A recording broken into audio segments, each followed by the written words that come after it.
You are now locked into the Live with Brandon Blakeney podcast. Here is your host, Brandon Blakeney. What's up, everybody? Welcome back to the Live with Brandon Blakeney podcast. Of course, I'm your host, Brandon Blakeney, aka Brandon Lee TV. Back at it again with another banger, my friends. Y'all know the vibes. Kick back, relax, and come take a ride with me. So, Staley, South Carolina, get back to business as usual, putting a thumping on Arkansas, 95-55, and holding the leading scorer in the SEC well under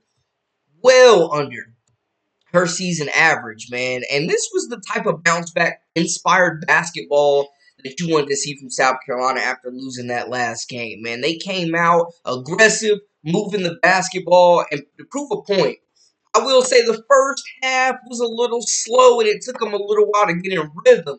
But man, shout out to South Carolina, just silencing the noise, bro. Keeping the main thing, and getting back to business. Put up a 40 ball today. Malaysia Fool Wiley, Joyce Edwards, Chloe Kitts, Breezy Hall definitely led the way for this team, man. If you're a South Carolina fan, this is what you wanted to see from the team. This is how you wanted to see them respond after a lot of talk about this team having issues and trouble, even maybe off the court, chemistry. Maybe some tweaks needed to be made to the starting lineup. But Staley, man, sticking to her guns. I mean, it helps us tremendously, to have, a fourth or fifth scorer out there on the floor. I think Breezy's greatest gift to us really is her ability to catch and shoot. She's very efficient at that. And I think she's getting a lot better coming off ball screens and reading what should happen. I think, but most importantly, Breezy has to be definitive in whatever she does. Like, definitive. If you want to shoot, shoot. If you want to come off the screen and shoot, shoot. If you want to come off the screen and pass, that's a little bit of a setup where the defense has to dictate that. But if she's aggressive, I love an aggressive Breezy Hall. I want to talk about Breezy Hall for a second, man. I love what I saw from her tonight. I know me personally, I was kind of like, man, I don't know if she should still be in the starting lineup. She's just not giving much offensively. Defensively, definitely. But 14 points tonight, shot the three really well, was aggressive, hunting her shots. I think her and Chloe Kitts looked confident tonight. Chloe Kitts looked like she was back in her bag tonight. Like, she played great basketball. She made shots, spread the floor with the mid-range. She led the team with 13 rebounds, man. I think she definitely heard some of that noise. It felt personal tonight for Chloe Kitts, but I love what we saw from these upperclassmen. Like, the fans have been calling for it. Staley has been challenging this group, and I was impressed with how not the starting lineup, but the upperclassmen stepped up today. Breezy Hall is very impressed with the three-point shooting. The marksman, she really helped bust this game open in the first half when it was a little close to comfort. And I think, too, we got to shout out Breezy Hall for the defensive effort on Izzy Higginbottom as well, man. Like, I really was impressed because Higginbottom been giving everybody buckets. And they held her to 10 tonight.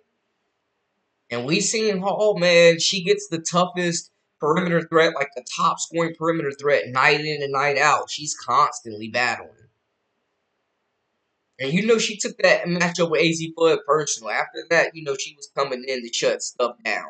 Chloe Kitts, like I said, 13 rebounds, 10 points, banging down low in the paint. Raven Johnson, I think, did a really good job of getting the ball out of her hands, initiating the fast break, moving the basketball tonight. Had 4 assists, also had 3 points as well. Tessa Johnson, man, had been in kind of a shooting slump. She comes in and scores 10 points off the bench, 6 assists, 2 rebounds. So I just think that they got a really balanced team effort for sure. Welcome in, Shaquem. Finally, I called a live, but I still think Raven is severely limited. I believe she can't help or difference on offense. Arkansas is a weak team. I don't think the starters can win in the SEC tournament. And that's what I'm saying. Like, Arkansas is a weak team. That first half was way too close for comfort, in my opinion. Like, South Carolina should have been up 20 in the first half. I think, for me, It was a bit of sloppy play, some missed shot opportunities, and they were not guarding the 3-point line well in the first half. I did notice that. Like Arkansas had a few open looks from three that were wide open. Smith for Arkansas had 18 points. Like she was lighting South Carolina up.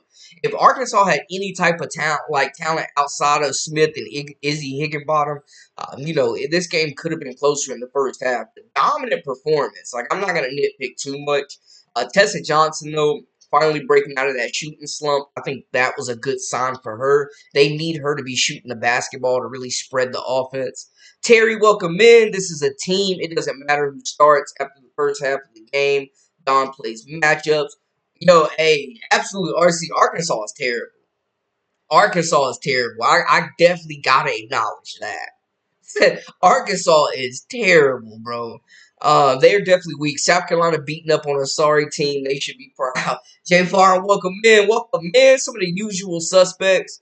Bree Hall offense play is still the same, but today her shot was going in. Yeah, that's the thing. I think she was more aggressive shooting the ball tonight. And then once she saw that first one go in, it was like shooting a beach ball into the ocean. She just kept letting it fire. Daniel, welcome in, my guy. Yes, but I was impressed with Chloe Kitts too, man. 10 points, 13 rebounds. It's no secret. It kind of felt like she had lost her confidence the last several games, and she definitely came out and played aggressive.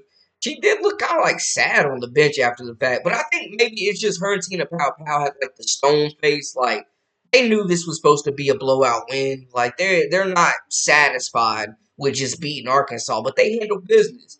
And Miriam Dowda even gave them some solid minutes, man. It was cool that Dawn gave her some serious minutes tonight against her former team. She had 9 points and 9 rebounds. I think that's a great sign for Miriam Dowda, who, some people have kind of been pushing her towards the transfer portal, to be honest with you. But her and Adele Tack came in, 5 rebounds. Um, Joyce Edwards, I think they did a great job of getting her touches, man. Like, when they run that break, she is so mobile, just running down the floor in that fast break. And they fed her tonight, and she finished. It was a slow start in the first half, but she definitely went to work. Hey, RC, I definitely got the Four Nations face off on too, man. USA tied that game up. Yes. Hey, the NBA need to take some notes from the NHL, bro. Because I forgot this was I forgot that this was a friendly, basically, an all-star game, but it don't feel like it. But yeah, definitely check it on that. And then Malaysia for Wally. How about that alley oop she caught, bro? That was crazy. She caught a whole alley, man. Maddie McDaniel with the great pass. Malaysia for Wiley. We saw a lot of Malaysia for Wiley. We saw a lot of Joyce Edwards. Like, this was one of the first games I feel like the shackles were completely off of Malaysia for Wiley. Like, she got to play and run young, wild, and free, and she was a big impact. 3 assists as well, 3 rebounds, had some steals. I think her shot selection was good tonight. I think she played very unselfish, moving the basketball, had some really nice assists. Like, this is the type of energy, the type of spark that they need from their star players. But I definitely think the starting lineup stayed the same, yes. The starting lineup absolutely stayed the same. But we definitely saw a lot more of Malaysia for Wiley and early in the game, early in the first quarter, as well as Joyce Edwards. Like, they got serious minutes tonight. And I think that's the strategy for this team. They figured out the recipe. They definitely figured out the recipe of, the 2 best players we got, Malaysia for Wiley, Joyce Edwards, need minutes. And that's what I was calling for in my last video, man. I know some people, Raven Hall, Breezy Hall, or Raven Johnson, Breezy Hall definitely waited their time. Sanaya Fagan has waited their time. But there are some underclassmen that are playing better. And Don Staley has been big on, if you're not performing, those minutes got to go to somebody else that is producing. I do still feel like Raven Johnson is definitely still very one-dimensional on offense, for sure. But she did a great job of just orchestrating the offense and playing to her strengths tonight, in my opinion. But she still is limited. I'm not backing off of that. Yeah, Arkansas was not like a challenge for this team. They don't have the talent. But, hey, man, shout out to the job they did on Izzy Higginbottom, who is the leading scorer in the SEC. South Carolina held her to 10 points tonight. I think Breezy Hall, Tessa, Raven Johnson, even Sanaya Fagan got switched on her a couple times. I think they did a really good job of locking in and shutting down Izzy Higginbottom and making things difficult for her. She's the fifth leading scorer in the nation, averaging over 23 points a game, and they held her to 10 tonight. And it paid off tonight. Now, I will say Arkansas is one of the worst teams in the conference. This should have been a blowout, so it's nothing to get crazy about, but they handle business as usual. And I think just for them to just be emotionally and physically locked in the way they were tonight, hey, you just got to salute them, man. But they are back to action, back to their business, man. And I think, honestly, I was most impressed with the ball movement today. And y'all see the stats up there right now, but the ball movement was incredible, bro. Like, so they had 26 assists tonight. When you talk about sharing the basketball, finding the open shots, like the offense was humming. The offense was humming tonight. They definitely got back to business. And then, like I said, looking at the rest of it, I think that for one, man, 8 of 19. They shot the ball well from three. Breezy Hall, Malaysia Fulwali, a big part of that. They dominate the glass 59 to 31. Joyce Edwards and Chloe Kitts got plenty of touches tonight. They got back to old school South Carolina basketball, South Carolina defense, pounding the paint, causing havoc, causing turnovers. And it was just a really good performance for them to bounce back the way they did.